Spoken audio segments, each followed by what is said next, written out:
Everyone, welcome to farmers honour. I am Gaurav Sharma. आज हम सीखेंगे रॉ मटेरियल की सैम्पलिंग एंड डिस्पेंसिंग के बारे में in pharmaceutical industries as per the GMP. So let's start. Dispensing क्या होती है? डिस्पेंसिंग वो होती है जिसमें कि हम मटेरियल को वे करते हैं या मेजर करते हैं जो क्वांटिटी प्रोसेस ऑर्डर में लिखी हुई होती है एक बैच को बनाने के लिए। प्रोसेस फ्लो हम डिस्कस करेंगे from sampling to dispensing. Sampling होने के बाद testing, then approval and then approved material जहां स्टोर करके हम रखते हैं, वहां से फिर हम डिस्पेंसिंग के लिए मटेरियल को कलेक्ट करते हैं। क्योंकि डिस्पेंसिंग में एक बैच के मैन्युफैक्चरिंग करने के लिए कई सारे अलग अलग मटेरियल और अलग अलग क्वांटिटी में रिक्वायरमेंट होती है, तो वो सारी क्वांटिटी अप्रूव्ड होनी चाहिए, अप्रूव्ड मटेरियल होने चाहिए, जिससे कि हम डिस्पेंसिंग करेंगे। फिर उसके बाद हम इसको प्रोडक्शन में भेजते हैं। अगेन, इन सारे चीजों के लिए हमारे पास एसओपी होनी चाहिए, उस एसओपी पे ट्रेनिंग होनी चाहिए और ट्रेंड लोग ही डिस्पेंसिंग ऑपरेशन करने चाहिए के लिए कि हमको इस प्रोडक्ट की रिक्वायरमेंट इस महीने में इतना है। तो उसके बेसिस पे जो प्रोडक्शन टीम होती है वो इशू कराती है batch manufacturing record and batch packaging record from QA. So request के बेसिस पे क्यूए ये रिकॉर्ड इशू करता है और इशू करते समय वो चेक करता है कि करंट वर्जन के बैच रिकॉर्ड्स उनको इशू किए जाएं और उन इशूड रिकॉर्ड के लिए वो एक रजिस्टर में एंट्री करता है कि ये बैच रिकॉर्ड इस बैच नंबर का इशू किया गया है। The next step is process order.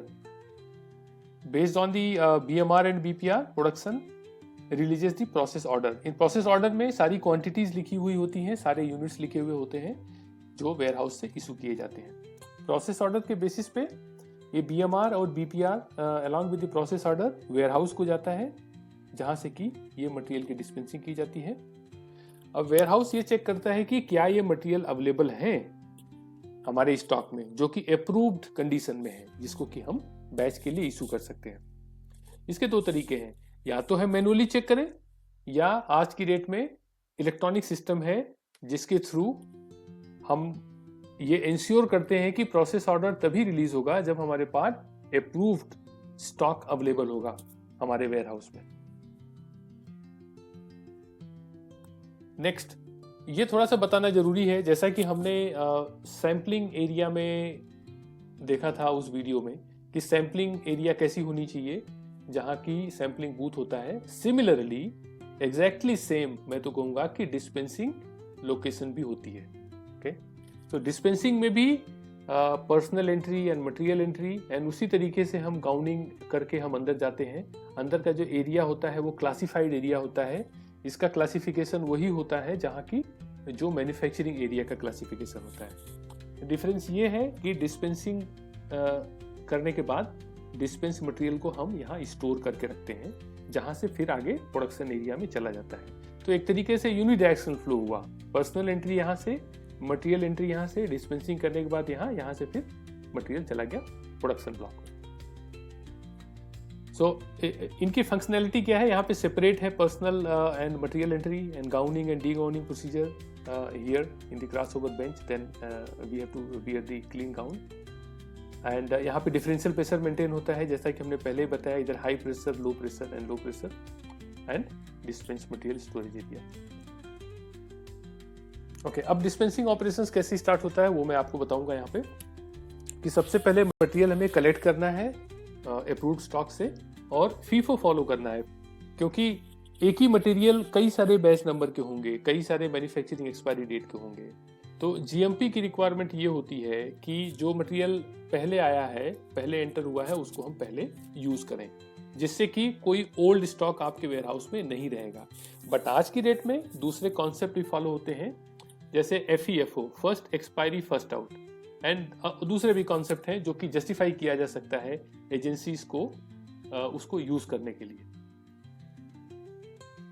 Then transfer the material in the dispensing area, open the door, जैसा कि हमने आपको दिखाया पिछले स्लाइड में, open the door and push the material near the yellow line.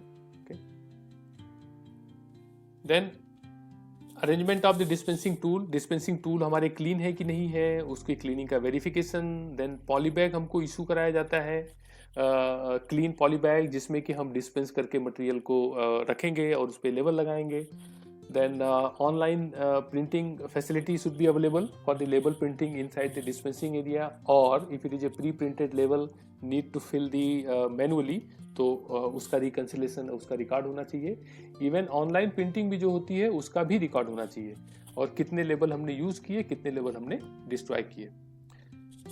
Then यहाँ पे एक प्रिकॉशन लेना है कि अगर हमारे पास एक साथ कई सारे बैच के मटेरियल डिस्पेंस करने हैं, तो जैसे कि अलग अलग बैच नंबर्स के, तो जो सिमिलर टाइप के मटेरियल होते हैं वो एक साथ डिस्पेंस करना चाहिए, जिससे कि हमारे टाइम की सेविंग होती है और हमको चेंज ओवर नहीं करना पड़ता है। अब चेंज ओवर क्या होता है, जस्ट हम ब्रीफ बताएंगे आपको यहाँ पे कि टाइप ए और टाइप बी दो टाइप की क्लीनिंग होती है। तो टाइप ए क्लीनिंग होती है वो सेम मटेरियल और डिफरेंट बैच के बीच में होती है, और टाइप बी क्लीनिंग जो होती है वो दो अलग अलग टाइप के मटेरियल है। जैसे एक आपने पैरासीटामॉल डिस्पेंस किया, उसके बाद में कोई पेंटाप्रोजोल अगर आप डिस्पेंस कर रहे हैं, दो अलग अलग मटेरियल है, तो उस केस में टाइप बी क्लीनिंग होती है, जो कि एक्सटेंसिव क्लीनिंग होती है compare to type A cleaning. Next is the line clearance.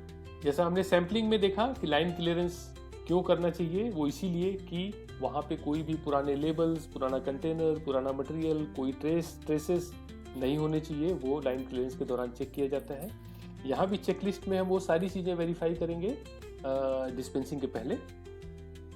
Then dispensing operation जब हम स्टार्ट करेंगे तो मटेरियल का लेबल हम जरूर वेरीफाई करेंगे कि जो हम डिस्पेंस करने जा रहे हैं वो राइट मटेरियल है कि नहीं है। LF के नीचे उसको ओपन करेंगे, फिर हम वेइंग बैलेंस पे पॉली बैग रख के मटेरियल को वे करेंगे जितनी क्वांटिटी में चाहिए। उसके बाद जो लेफ्ट ओवर है उस कंटेनर को क्लोज करके उसको लेबल लगा के then it will go back to the respective place. और जो हमने डिस्पेंस किया है मटेरियल को, उस पर हमें लेबल लगाना होगा कि कौन सा मटेरियल हमने डिस्पेंस किया है, किस लॉट नंबर का, कितनी क्वांटिटी, किस डेट को हमने किया है, उसका इंडिकल रेफरेंस नंबर क्या है, और वो कौन सा बैच नंबर है, प्रोडक्ट है जिसमें ये जाने वाला है, क्योंकि आगे का बैच नंबरिंग उसी के बेसिस पे डिफाइन होगी। यहाँ पे इंपॉर्टेंट पॉइंट क्या है ये पूरे ऑपरेशन में, contamination and cross contamination, product mixup, use of unapproved material, proper LC होना बहुत जरूरी है, लेवल पे कंटेंट इंफॉर्मेशन लिखना बहुत जरूरी है, इन सारी चीज़ों का रिकॉर्ड होना बहुत जरूरी है। ये सब GMP रिक्वायरमेंट्स हैं। अगर इन सब चीज़ों में कहीं कमी होगी तो कहीं न कहीं जाके डायरेक्ट इनडायरेक्ट हमारे प्रोडक्ट की क्वालिटी और पेशेंट सेफ्टी के ऊपर इसका इम्पैक्ट होता है। सो हमने इस वीडियो में क्या क्या सीखा, एक तो हमने ये देखा कि प्रोसेस फ्लो कैसा है डिस्पेंसिंग मटेरियल का, मैन एंड मटेरियल फ्लो कैसा है, डिस्पेंसिंग बूथ का लेआउट और डिस्पेंसिंग टूल्स क्या क्या यूज़ करते हैं, लाइन क्लियरेंस, उसकी चेकलिस्ट, डिस्पेंस मटेरियल का लेबल में क्या क्या कंटेंट होना चाहिए, लेफ्ट ओवर मटेरियल पे लेबल क्या होना चाहिए, और टाइप A और टाइप B क्लीनिंग में क्या करते हैं। तो ये सारी चीज़ें हमने इस मॉड्यूल में डिस्कस किया, and I hope you understood the everything what I discussed. The last but not least, the evidence and record, or once again, if it is not recorded means